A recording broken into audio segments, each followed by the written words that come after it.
Perancang busana asal Bali Cokode Gede Abinanda Sukawati atau lebih dikenal dengan Co Abi menilai penggunaan busana tradisional dalam berbagai event sangat positif dalam upaya melestarikan kain-kain tradisional di tanah air.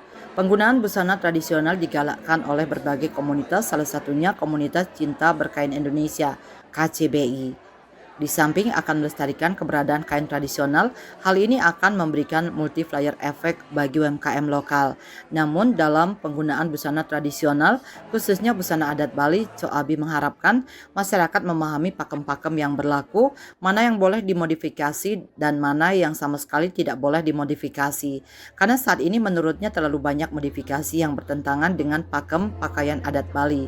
Modifikasi hanya diperbolehkan untuk penggunaan acara-acara di luar upacara adat. Kalau buat tiangnya kan ada bermacam-macam.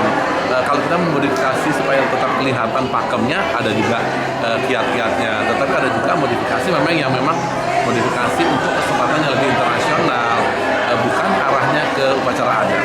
Jadi itu harus dibedakan mana kegiatan atau event atau upacara adat dan upacara manusiaatnya misalnya seperti itu, atau upacara yang lebih internasional atau lebih umum seperti makin ini.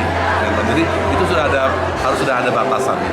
Iya, memang kita harus edukasi mengenai apa sih busana tradisional Bali yang pakem, mana yang bisa dimodifikasi, mana yang tidak boleh sama sekali. Itu karena kain tradisional ada memang yang boleh dimodifikasi, ada yang hanya untuk upacara saja. Nah, harus dipahami.